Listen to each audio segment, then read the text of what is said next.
ओम श्री सच्चिदानंदाय नमः। 328।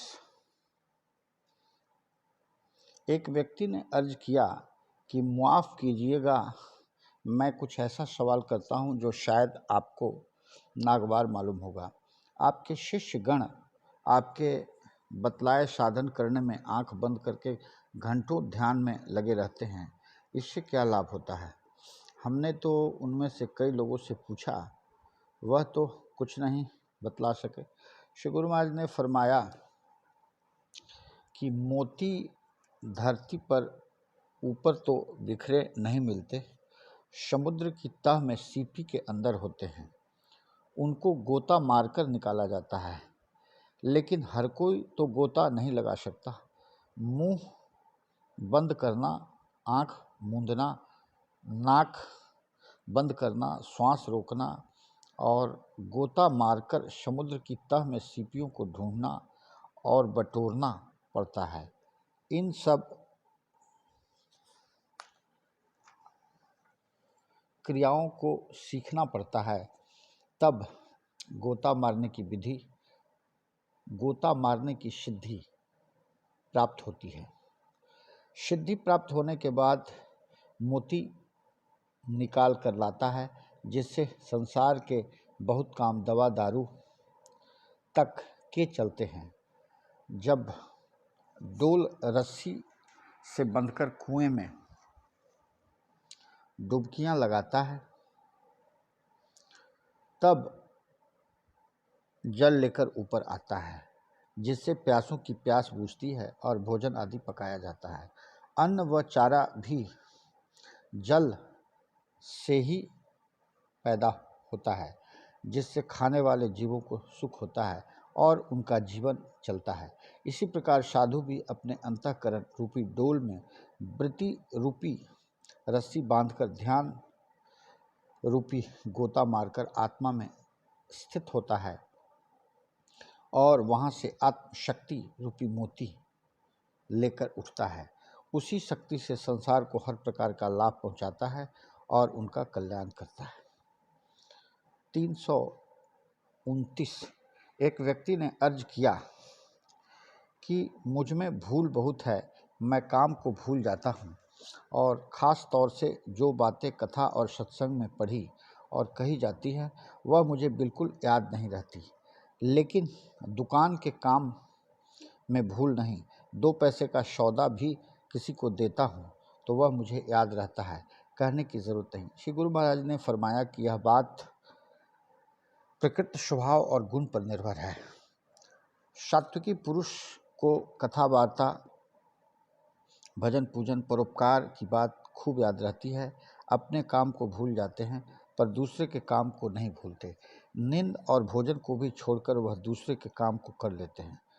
कहाँ कौन पंडित और साधु रहते हैं, उनको उनका नाम और पता जुबानी याद रहते हैं और उनके चरित्रों का पूरा हाल उनसे सुन लो। राजसी प्रकृति के आदमियों को अपने मौज मेला और सुख के काम की खूब याद रहती है। विवाह हो, शादी हो, मौत हो, जिंदगी हो, उनको सब कामों में पहले अपने कामों का ध्यान रहता है और सबको छोड़कर वह अपनी चौथ पहले लगाते हैं। अपने काम के सामने उनको दूसरे की याद भूल कर भी नहीं आती। अपना पेट भर गया, फिर किसी दूसरे ने खाना खाया कि नहीं खाया, उनको परवाह नहीं रहती। अपना सब काम कर लें और बना लें, उसके बाद वक्त मिले और अपना कुछ लाभ भी हो, तब भले ही दूसरे का कुछ काम करने को रजामंद हो जावे। इसी प्रकार तामसी वृत्ति वालों की याद का हाल है। चोर, डाकू, जुआरी, इन सब का कच्चा चिट्ठा उनसे सुन लो। उनके बाप दादा तक के नाम और उनकी 2 पीढ़ी तक का ब्यौरा उनको याद होता है। वह यह चाहते हैं कि सब मैं ही खा जाऊं, दूसरे के वास्ते कुछ रहे ही नहीं, और जो बच भी रहा हो उसे उठाकर रख दो, सवेरे काम आ जाएगा। 330। एक व्यक्ति ने अर्ज किया कि स्त्रियां जब कभी मिलकर बैठती हैं तो किसी न किसी की निंदा ही करते सुनने में आया है और ज़्यादातर स्त्रियों ही की निंदा करती हैं। यह बड़ी खोटी आदत है। श्री महाराज जी ने फरमाया कि वे माया का चैतन्य रूप मानी जाती हैं, इसलिए अपने ही रूप की निंदा करती है और अपनी माया का अपने मुंह से ही वर्णन करती है। आप फरमाइए, आप तो पुरुष बनते हैं जो निर्लेप माना जाता है, फिर आप स्त्रियों की निंदा किस मुंह से करते हैं? निंदा करने से तो आपका भी माया स्वरूप बन जाएगा। 331 एक शख्स ने अर्ज किया कि पहले लड़के पढ़े या बेपढ़े अधिकतर माता पिता की सेवा और गुरु आज्ञा पालन करने वाले होते थे। बहुत ही कम ऐसे होते थे जो माता पिता की न माने। आजकल गंगा उल्टी बह रही है। बहुत ही कम भाग्यशाली माता पिता हैं जिनके पुत्र आज्ञाकारी होते हैं, वरना पूरे धूर्त होते हैं। इसका क्या कारण है? श्री गुरु महाराज जी ने फरमाया कि कुछ तो समय का प्रभाव है, कुछ संगति का। दूसरी बात शिक्षा प्रणाली की है। जो पुस्तकें पढ़ाई जाती हैं न उनमें आध्यात्मिक शिक्षा है, न इल्म व अदब। फिर शिक्षा पद्धति ऐसी है कि बच्चों की दिनचर्या और जिम्मेदारी किसी एक मनुष्य पर नहीं डाली जा सकती है। माता पिता कहते हैं कि पढ़ाई शुरू करने से पहले बच्चा बड़ा सुशील और आज्ञाकारी था। जब से पढ़ने गया है न मालूम क्या हवा लग गई है। मास्टर लोग कुछ देखभाल नहीं करते, बस अपनी तनख्वाह से काम है। लड़का पढ़े या न पढ़े, अच्छे रास्ते पर चले या न चले, इसकी उनको ज़रा भी परवाह नहीं। मास्टर कहते हैं कि विद्यार्थी सिर्फ 5 घंटा मदरसे में रहता है, वह भी कई मास्टरों के पास। इस समय में सिवाय पढ़ने लिखने के मदरसे में और क्या होता ही क्या है। कुछ समय खेल भी होता है तो किसी शिक्षक की निगरानी में कुमार का कोई अवसर ही नहीं। स्कूल की इमारत से निकलने के पश्चात फिर दूसरे दिन स्कूल आने तक 19 घंटे माता पिता से ही संबंधित होते हैं। मास्टर इसमें क्या देखरेख कर सकता है? बहुत घराने तो ऐसे हैं कि उनमें 3 बरस की आयु से ही माँ बाप बच्चे को जवानी शिक्षा देते रहते हैं, गिनती याद कराते हैं, पहाड़े बुलवाते हैं, कहानियों द्वारा अच्छे उपदेश सुनाते हैं। वही कहानियाँ उनसे कहलवा कर सुनते हैं, जहाँ वह भूले हंस हंस कर उनको टोकते जाते हैं। इसमें दिल बहलाव भी होता रहता है और शिक्षा भी। जब बच्चा मदरसे में भर्ती हो जाता है तब भी घर वाले उसकी निगरानी रखते हैं। इस प्रकार मिली जुली निगरानी से बच्चा कुछ ठीक चलता है। असल बात यह है कि बच्चों के सुधार के लिए वातावरण ठीक होना चाहिए। जिस घर में हर वक्त कहा सुनी होती रहती हो, माँ बाप लड़ते रहते हों, धूम्रपान का रिवाज हो, पान खाने की आदत हो या शराब भी पी जाती हो, ताश गंजफा चौपड़ चलती हो, गाली गुफ्तार होती रहती हो, उस घर के बच्चे भी मनोरंजन के तौर पर इन बातों को ग्रहण कर लेते हैं। पड़ोस भी अच्छा होना चाहिए। पड़ोसी बच्चे खराब हुए तो अच्छे बच्चे की भी खैर नहीं। घर में नौकर हों तो वे भी नेक चलन होने चाहिए। जो बच्चे कुचाली नौकर के पास रहते हैं वे बिगड़ जाते हैं। अध्यापक नेक चलन और अच्छे चरित्र वाला होना सबसे ज़्यादा ज़रूरी बात है। गरीबों को तो दिन भर रोटी पैदा करने में ही लग जाता है, वह बच्चे की क्या देखभाल करे। अमीर लोग धन पैदा करने और क्लब, सोसाइटी, सिनेमा, थिएटर, यार दोस्तों के साथ मनोरंजन में ऐसे लिप्त रहते हैं कि उनको मरने तक की फुर्सत नहीं। इनका तो कहना है कि लड़के गए पीदर के चरखे, हम तो मौजे करते हैं। ऐसी अवस्था में बालकों की देखरेख कैसे हो? गोया जिम्मेदारी ऐसी मिली जुली हुई है कि न माता पिता न गुरु, कोई भी जिम्मेदार नहीं ठहराया जा सकता। प्राचीन गुरुकुल शिक्षा प्रणाली लाभदायक प्रतीत होती है। 7-8 वर्ष तक बच्चे के लाड़ चाव प्यार और दुलार और घरेलू शिक्षा का समय होता था। सनातन शिक्षा प्रणाली के अनुसार 7-8 वर्ष के बच्चे का एक गुरुपवीठ संस्कार हो जाने पर उसको गुरुकुल भेज दिया जाता था। वहाँ शारीरिक, मानसिक और आध्यात्मिक, धार्मिक, मजहबी हर प्रकार की उपकारी शिक्षा दी जाती थी। इस गुरुकुल वास के समय बच्चे की हर बात का जिम्मेदार गुरु होता था। हुक्का, चिलम, तंबाकू का तो वहाँ जिक्र तक नहीं। जो बुरी आदतें घर में या पड़ोस की वजह से बच्चों को लग जाती हैं, उनकी भी वहाँ संभावना नहीं होती।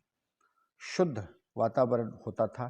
खेल कूद और व्यायाम भी बल, बुद्धि, तेज और ओज वर्धक होते थे। हर व्यक्ति, समाज और राज्य सबका परम धर्म है कि इस विषय पर पूरा ध्यान दे। देश भर में जो भार अब बड़े बूढ़ों के सिर पर धरा है, वह एक न एक दिन उनकी संतान के सिर पर धरा जाएगा। अगर संतान में उसके ठहराने की सामर्थ्य न हुई तो जो अनर्थ हो सकता है वह अभी से साफ जाहिर है। 332। एक रोज सत्संग में प्रसंग चला कि मनुष्य जीवन कैसे कटना चाहिए। एक सेवक ने अर्ज किया कि बचपन खेलने खाने में, किशोर अवस्था विद्या पढ़ने में, कला कौशल और उद्योग धंधा सीखने में, जवानी कमाने और मौज उड़ाने में, अधेड़ अवस्था धन बचाने और संग्रह करने में, बुढ़ापा धन से सदुपयोग के काम करने और अपनी आदत सुधारने और मुक्ति का साधन करने में, और ईश्वर में चित्त लगाने और उसकी शरणागत प्राप्त करने। 333। एक रोज सत्संग में जिक्र चला कि मनुष्य को अपने जीवन में क्या क्या खास काम करने चाहिए। बहुत राय हुई तो एक सेवक ने अर्ज किया कि हमको तो 2 काम जरूरी मालूम होते हैं, इस लोक सुधारने के लिए तो परोपकार। हमेशा यही व्रत रहे कि जिस किसी का भी धन, तन, वाणी और मन से भला हो सके करते चलो। यह लोक और परलोक दोनों सुधारने को भगवत भजन और भगवत शरण। 334। एक व्यक्ति ने सवाल किया कि किस हद तक त्याग करना चाहिए और त्याग के पूर्ण होने का क्या चिन्ह है। श्री गुरु महाराज ने फरमाया कि जब त्याग स्वभाव बन जाए, यानी जो चीज़ें या कार्य त्यागने योग्य है, जिज्ञासु जिनको त्याग करने का यत्न करता है, स्वभाव से ही उनको करने की इच्छा और कामना ही न हो। 335। एक व्यक्ति ने अर्ज किया कि आजकल बहुत से खुश एतकाद यानी विश्वास या अंधविश्वासी लोग हैं जिनका कहना है कि उनके गुरु का पद कृष्ण भगवान और रामचंद्र जी से ऊंचा है। यह देवता तो माया के लोगों तक ही रहे और राधा और सीता के रूप में माया उनके साथ ऐसी लगी हुई हैं जैसे विष्णु भगवान के साथ लक्ष्मी जी और शिव जी महाराज के साथ पार्वती जी। जिनके गुरु विरक्त हैं, परमहंस गति को पहुँचे हैं, वे तो किसी हद तक ऐसा कह भी सकते हैं। जिनके गुरु गृहस्थी हों, उनको तो ऐसा कहने का हक नहीं। श्री गुरु महाराज ने फरमाया कि जब संसार को संकल्प रूप मानते हो तो एक के संकल्प में दूसरे को दखल नहीं। जिसका दृढ़ संकल्प जैसा होता है उसको वैसा ही भासता है। ऐसी बातों पर ध्यान नहीं देना चाहिए। जॉर्ज पंचम इंग्लैंड के बादशाह और हिंदुस्तान आदि अधीन देशों के शहंशाह थे। मुमकिन है वह दक्षिणी अमेरिका न गए हों या उन्होंने दक्षिणी अमेरिका देखा भी न हो, तो क्या एक साधारण यात्री जो दक्षिणी अमेरिका देख आया हो या कोई वहाँ का रहने वाला हो, तो क्या कोई बुद्धिमान इन दोनों में से किसी का पद जॉर्ज पंचम से ऊपर मान सकता है। 336। एक दिन इरशाद हुआ, योग वशिष्ठ निर्माण प्रकरण 4 सर्ग तथा 12वां ज्ञान गीता विचार में लिखा है कि संसार से तरने की युक्ति या जुगत को योग कहते हैं। वह 2 प्रकार की है। पहला सम्यक ज्ञान द्वारा अथवा दूसरा प्राण रोकने से। फल दोनों का एक ही है। किसी को कोई सुगम होती है, किसी को कोई। जानने योग्य पदार्थ के जानने से फिर स्वप्न में भी भ्रम नहीं होता और योग क्रिया से मरा हुआ मन फूर्णा रहित हो जाता है। इसी बात को योग वशिष्ठ बेताल प्रथम सर्ग 61 में ऐसे वर्णन किया है। बोध में जागृत के दो मार्ग हैं। सौरभ्य मार्ग अर्थात तत्व और मिथ्या का विचार, मैं आत्मसत्ता और चैतन्य हूँ और सब जगत मिथ्या और जड़ असत्य है। मुझ में अज्ञान कल्पित है, मैं तो अद्वैत आत्मा हूँ और मुझ में अज्ञान और जगत दोनों नहीं। ऐसे निश्चय में स्थित होना सौरभ्य विचार है। फिर उपशम प्रकरण जीवन मुक्त ज्ञानबंध सर्ग 73 में लिखा है कि चित्त के नाश करने के दो उपाय हैं, ज्ञान और योग। सम्यक विचारने का नाम ज्ञान है। योग वशिष्ठ उपशम प्रकरण सर्ग 49 उद्दालक विश्राम और सर्ग 73 जीवन मुक्त बंध इस तरह अलहदा है। प्राणायाम में योग साधन के सहायक और उनकी विधि: पहला संतों का संग, दूसरा सत्शास्त्रों का विचार, तीसरा विषयों से वैराग्य, चौथा जगत में स्थित बुद्धि, पांचवा अपने इष्ट देव का ध्यान बहुत दिनों तक, छठा प्राणायाम। प्राण जो सूरज रूप अग्निमुख हृदय को गर्म करता है, अन्न को पचाता है, वह हृदय से उपजकर 12 अंगुल तक बाहर जाता है, उसको प्राण का रेचक और अपान का पूरक कहते हैं। जब प्राण अपान में स्थित हुआ तब अपान का कुंभक होता है। उसमें साक्षी मूल सत्ता और शांति रूप आत्म तत्व है। उसमें चित्त स्थित होने में तीनों ताप मिट जाते हैं। जब चंद्र रूप जल समान हृदय को शीतल करने वाला अपान कुंभक से छूटकर हृदय की तरफ जाता है, तब अपान का रेचक और प्राण का पूरक होता है। जब प्राण का कुंभक होता है, उसमें जो तत्व है वह आत्मा का स्वरूप है। उसमें स्थित हुआ मन फिर शोक को प्राप्त नहीं होता, उसका मनन मिट जाता है। जैसे पुष्प में गंध से प्रयोजन है, तैसे ही प्राण अपान के भीतर जो अनुभव तत्व है उससे प्रयोजन है, वह न प्राण है न अपान बल्कि आत्म तत्व है। सांस का भीतर जाना या बाहर आना प्राण नहीं, बल्कि यह जीव पुर्यष्टिका में स्थित होकर जैसी वासना करता है तो शरीर को त्याग कर उसी के अनुसार आकाश में स्थित होता है, इसका नाम प्राण है। इस वासना रूप प्राण से फिर इसको संसार का भान होता है। जब प्राण की यह वासना क्षय होती है तब मुक्ति हो जाती है। इसका वर्णन भगवद गीता के अध्याय 4 श्लोक 29 में है। ओम का उच्चारण, जिसको प्रणव जाप भी कहते हैं, अ का ब्रह्मा, उ का विष्णु, म का शिव और अर्धमात्रा तुरिया। इसको पद्म आसन लगाकर पहले आकार की ध्वनि के साथ रेचक करे, इससे प्राणवायु बाहर निकले और हृदय शून्य और शुद्ध हो और पुरिष्टिका को सुषुम्ना के मार्ग में प्राप्त करे। जैसे पक्षी अपने घर को त्याग कर आकाश में उड़ता है, ऐसे ही पुर्यष्टक को ब्रह्मरंध्र में स्थित करे। हठ न करे, हठ से दुख होता है। जब तक सुख रहे, जब थक जाए तो पुर्यष्टक की वायु को नीचे लावे और उकार विष्णु रूप के ध्यान के साथ कुंभक करे और प्राणवायु को आधार चक्र में रोक दे। न नीचे जावे न ऊपर जावे। इससे दिल में गर्मी पैदा होती है और पाप पुण्य रूपी शरीर जल जाता है। इसमें भी जब तक सुख रहे, स्थित रहे, हट न करे। फिर मकार की ध्वनि से रुद्र का ध्यान करके पूरक प्राणायाम करें। इससे सब स्थान वायु से पूर्ण हो जाते हैं और चित्तकला ऊपर को प्राप्त होती है। यह पवित्र और शीतल कला है। जैसे धुआं आकाश में जाकर जल रूप बनकर शीतल करता है, शरीर में स्थित प्राण और इंद्रियों को रोककर अर्धमात्रा को तुरिया पद है। अर्धमात्रा जो तुरिया पद है उसके दर्शन के निमित्त यत्न करे। नेत्रों को आधा मूंदकर बाहर के विषय और इंद्रियों को त्याग कर प्राण और अपान को मूल चक्र में रोके। इससे 9 द्वार बंद हो जाते हैं। दूसरी विधि यह है कि पहले ओम का उच्चारण बड़ी ध्वनि से करे, फिर जो सूक्ष्म ध्वनि बाकी रहती है उसमें चित्त की वृत्ति को लगावे तो सुषुम्ना अवस्था में वृत्ति उसी का रूप हो जाती है, तभी प्राण का स्पंद रुक जाता है। इस अव्यक्त का वर्णन भगवद गीता के अध्याय 8 श्लोक 12 और 13 में है। 8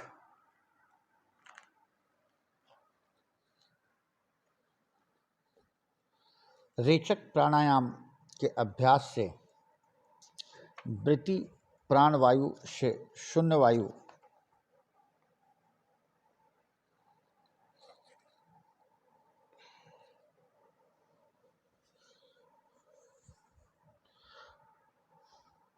रेचक प्राणायाम के अभ्यास से वृत्ति प्राण वायु से शून्य भाव आकाश में जाकर लीन होने से प्राण का स्पंदन रुक जाता है। 9 कुंभक के अभ्यास के बल से भी प्राणवायु रोका जाता है।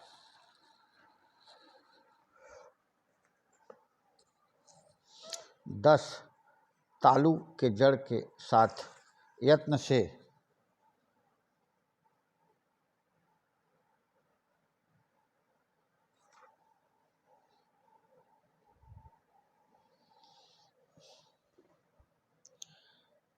जीभ को तालु घंटा से लगाकर खैंचरी मुद्रा द्वारा वायु ऊपर के छेद को जाती है और ऊपर के छेद में जाने से प्राण वायु का स्पंदन रोका जाता है। देखिए निर्वाण प्रकरण सफा 35 सर्ग 21 प्राण अपान समाधि। 11 नाक की नोक में जो 12 अंगुल तक अपान रूपी चंद्रमा का निर्मल स्थान आकाश में, इसको ज्यों का त्यों देखने से भी प्राण स्पंदन रुक जाता है। इसका वर्णन भगवद गीता के अध्याय 6 श्लोक 13 में है। इसको नासाग्रह ध्यान भी कहते हैं। 12 तालु के 12 अंगुल ऊपर छेद रोकने का अभ्यास हो और उसके अंत में जब प्राणों को लगावे तब उस संबित में प्राणों का फुरना नष्ट हो जाता है।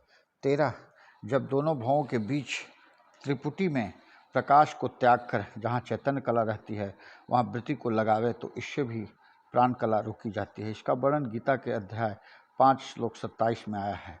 इसको त्रिपुटी ध्यान, सूरत साधना, शून्य ध्यान, सहज समाधि भी कहते हैं। जब 14 सब वासना को त्याग कर हृदय आकाश में चैतन्य संबित का ध्यान करे, बहुत दिन अभ्यास करने से प्राण स्पंदन रुक जाता है। हृदय